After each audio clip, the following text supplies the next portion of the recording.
초인을 꿈꾼 남자는 왜 말을 껴안고 미쳤나? 안녕하세요. 오늘은 강해져라, 초인이 되라고 외쳤던 철학자 니체의 이야기를 들려드리겠습니다. 그런데 이상한 점이 있어요. 강함을 설파한 이 남자는 평생 두통과 위장병에 시달렸고 신은 죽었다고 선언한 이 남자는 목사의 아들이었으며 초인이 되라고 외친 이 남자는 마지막에 토리노 거리에서 채찍 맞는 말을 껴안고 미쳐버렸습니다. 도대체 니체에게 무슨 일이 있었던 걸까요? 오늘은 천재와 광인 사이를 오간 니체의 진짜 인생 이야기를 들려드리겠습니다. 본론 1. 목사 아들의 반란. 니체를 이해하려면 먼저 그의 어린 시절을 알아야 합니다.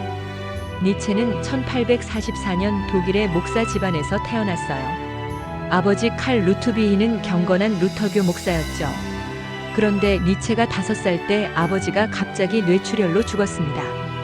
그 후 니체는 어머니, 할머니, 고모, 여동생에게 둘러싸여 자랐어요.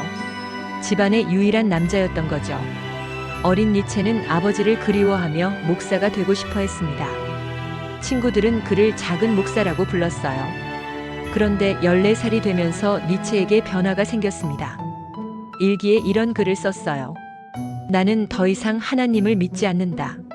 만약 하나님이 존재한다면 왜 아버지를 그렇게 일찍 데려가셨을까? 이때부터 니체의 반란이 시작됩니다. 명문 신학교인 슐포르타에 진학했지만 신학 대신 고전 문헌학을 선택했어요. 어머니는 큰 충격을 받았습니다. 우리 집안은 대대로 목사 집안인데 내가 처음으로 그 전통을 깨뜨리는구나. 니체는 이렇게 답했어요. 어머니, 진리를 추구하는 것이 하나님의 뜻 아닌가요? 제가 찾은 진리가 기독교와 다르다면 그것도 하나님의 계획일 겁니다. 본론 2. 바그너와의 운명적 만남과 이별. 20대의 니체에게 인생을 바꾼 만남이 있었습니다. 바로 작곡가 리하르트 바그너였어요. 니체는 바그너를 만나자마자 완전히 매료되었습니다. 바그너는 니체보다 31살 많은 거장이었어요. 니체는 바그너를 아버지처럼 스승처럼 따랐습니다. 바그너의 집에서 며칠씩 머물며 음악과 철학에 대해 토론했어요. 하지만 여기서 복잡한 감정이 생겼습니다. 바그너의 부인 코지마 때문이었어요. 코지마는 리스트의 딸로 지적이고 아름다운 여성이었습니다. 니체는 코지마에게 묘한 감정을 품게 되었어요.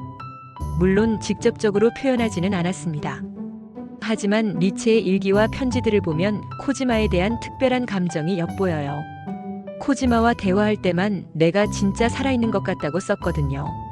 이런 복잡한 감정 때문일까요?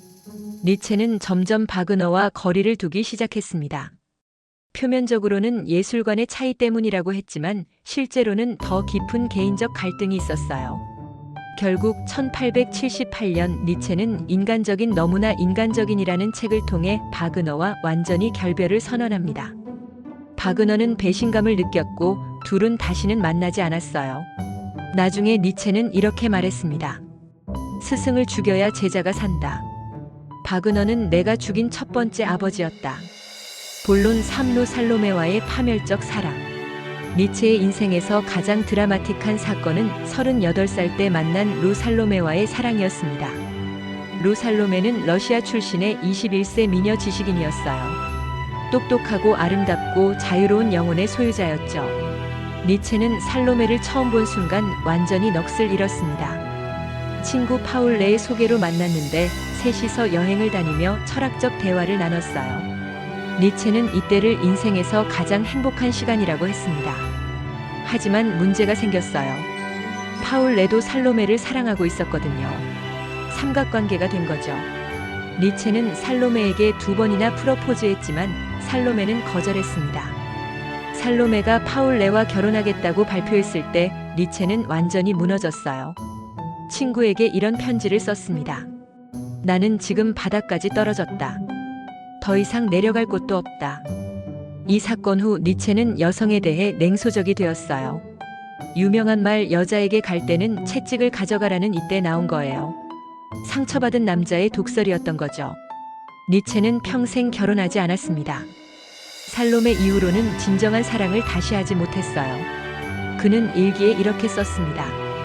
사랑은 인간을 가장 높은 곳으로 올려주지만 동시에 가장 깊은 지옥으로 떨어뜨린다. 본론 10년간의 고독한 방랑과 창작. 살로메와 헤어진 후 니체는 완전히 다른 사람이 되었어요. 39세에 바젤 대학 교수직을 사임하고 연금으로 근근히 살아가며 유럽을 떠돌기 시작했습니다. 스위스의 실스마리아, 이탈리아의 제노바, 프랑스의 니스. 니체는 기후가 좋은 곳을 찾아 끊임없이 이동했어요. 평생 시달린 두통과 위장병 때문이었죠. 하루 일과는 이랬습니다. 새벽 4시에 일어나서 글을 쓰고 오후에는 산책을 하고 저녁에는 혼자 식사를 했어요. 친구는 거의 없었고 가족과도 멀어졌습니다. 이 시기에 니체는 최고의 작품들을 썼어요. 즐거운 학문, 선악의 저편, 그리고 대표작 짜라투스트라는 이렇게 말했다까지. 역설적이게도 가장 고독할 때 가장 창조적이었던 거죠. 하지만 책은 전혀 팔리지 않았어요. 짜라투스트라 초판은 40부밖에 안 팔렸습니다. 니체는 절망했어요. 나는 미래를 위해 쓰고 있다. 하지만 그 미래가 언제 올지는 모르겠다. 건강도 점점 나빠졌어요. 하루에 18시간씩 두통에 시달렸고 수면제에 의존해야 했습니다. 자살을 생각한 적도 많았어요. 약국에서 독약을 사려다가 포기한 일도 있었고요. 본론 5. 토리노에서의 마지막 붕괴. 1888년 니체는 이탈리아 토리노에 정착했습니다. 44세였어요. 이상하게도 이때 니체는 갑자기 기분이 좋아졌습니다. 친구들에게 나는 지금 인생에서 가장 행복하다는 편지를 보냈어요. 하지만 이것은 폭풍 전의 고요였습니다. 니체는 이때 우상의 황혼, 반그리스도, 이 사람을 보라 같은 과격한 작품들을 연달아 썼어요. 점점 자신을 천재라고 여기기 시작했습니다. 그리고 1889년 1월 3일 운명의 날이 왔습니다. 니체는 토리노 거리를 걷다가 마부가 말을 채찍으로 때리는 것을 봤어요. 갑자기 니체가 말에게 달려가서 목을 껴안고 오열하기 시작했습니다. 내 형제여, 고통받지 마라. 이것이 정신이 온전했던 니체의 마지막 순간이었어요. 그 후 니체는 완전히 다른 사람이 되었습니다. 자신을 디오니소스라고 하기도 하고 그리스도라고 하기도 했어요. 친구들에게 이상한 편지들을 보냈습니다. 나는 하나님이다. 나는 모든 이름이다. 독일 황제에게는 로마에서 만나자는 편지를 보내기도 했어요. 결국 어머니와 여동생이 토리노로 와서 니체를 데려갔습니다. 그 후 11년간 니체는 식물인간 상태로 살다가 1900년 8월 25일 56세의 나이로 세상을 떠났어요. 본론 6. 니체가 중년에게 남긴 진짜 메시지. 니체의 삶을 보면서 우리가 배울 수 있는 것은 무엇일까요? 첫째, 강해지라는 것은 약함을 인정하는 것부터 시작한다는 점입니다. 니체는 평생 병약했지만 그 약함을 인정하고 받아들였기에 오히려 강한 철학을 만들 수 있었어요. 둘째, 늦은 성공도 성공이라는 것입니다. 니체는 생전에 거의 인정받지 못했지만 죽은 후 세계를 바꾼 철학자가 되었어요. 40대, 50대의 새로운 시작을 하는 것을 두려워하지 마세요. 셋째, 고독을 두려워하지 말라는 것입니다. 니체는 고독한 자만이 창조할 수 있다고 했어요. 혼자 있는 시간을 견디는 것도 하나의 능력입니다. 넷째, 자신만의 가치를 만들라는 것입니다. 니체의 시는 죽었다는 말은 무신론이 아니라 남이 만든 가치에 의존하지 말고 스스로 가치를 창조하라는 뜻이었어요. 니체는 말했습니다. 살아야 할 이유를 아는 사람은 어떤 고통도 견딜 수 있다.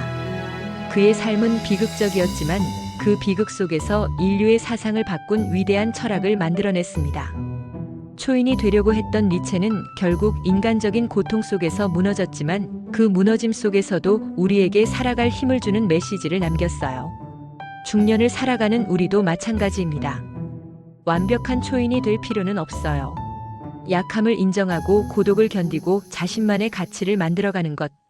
그것이 니체가 우리에게 남긴 진짜 선물이 아닐까요?